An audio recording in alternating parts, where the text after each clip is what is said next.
Hey guys, today I want to show you how I straightened my crooked fence on a way cheaper price than what the repairers were asking. As you can see, the crooked fence to the left and this post here is where the fence should be sitting.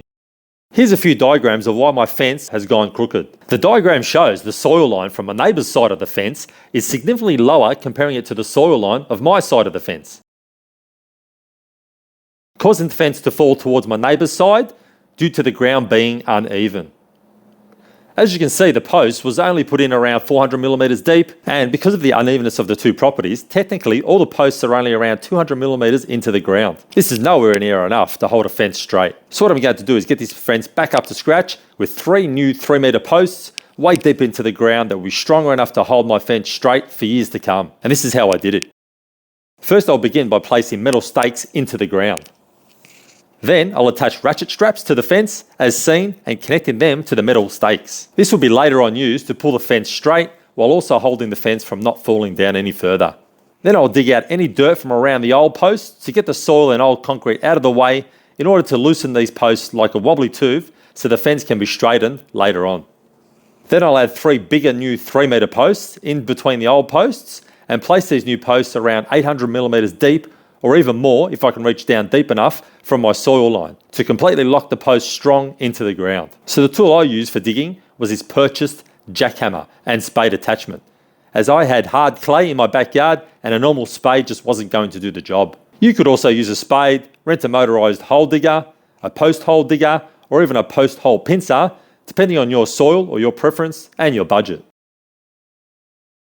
So as I said before, put your stakes into the ground. Obviously check for any plumbing that may be in the ground that you don't want damaged when hammering them into the ground. And attach the ratchet straps to the fence, connecting with the stakes. This will hold your fence from falling once we commence digging around the old posts. So now dig out your dirt from around your old posts to loosen the fence. And dig your new deep holes for the new posts. I'm digging as deep as I possibly can to give more strength and in case my neighbour decides to keep digging on his side of the fence. As you can see here, my neighbour's soil line, comparing it to my soil line, left no room for the old post to be stable. You will know your digging is done when you can toggle or wiggle your fence as you would a wobbly tooth.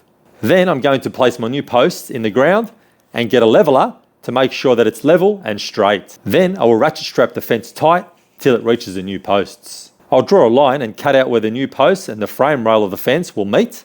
Then I'll secure the new posts to the fence rails by either screws or nails, whatever you want for them to hold in place with each other, tight, making sure that with the leveller that the fence is still straight and level. Then I'll grab some quick set concrete and pour it down the holes to secure the new posts.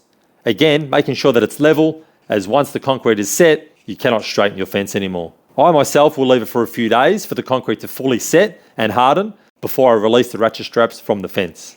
You will know your concrete is ready when your quickset concrete changes from a wet dark colour to a light colour. Then you can release your straps and your fence will be nice and straight and will be strong deep in the ground for years to come. I end up putting bamboo in front of my fence to give my backyard a different look, but bamboo is heavy and I can sleep tight knowing that the fence won't fall down from the 3 new posts I put in, giving the old fence stability and strength. Quotes gave me prices for over $1,000 to fix this fence, and I did it for around $400, which included 3 new posts and a new jackhammer and spade to keep. Thanks guys for watching. Like and subscribe to watch further future shows on my channel. Take care.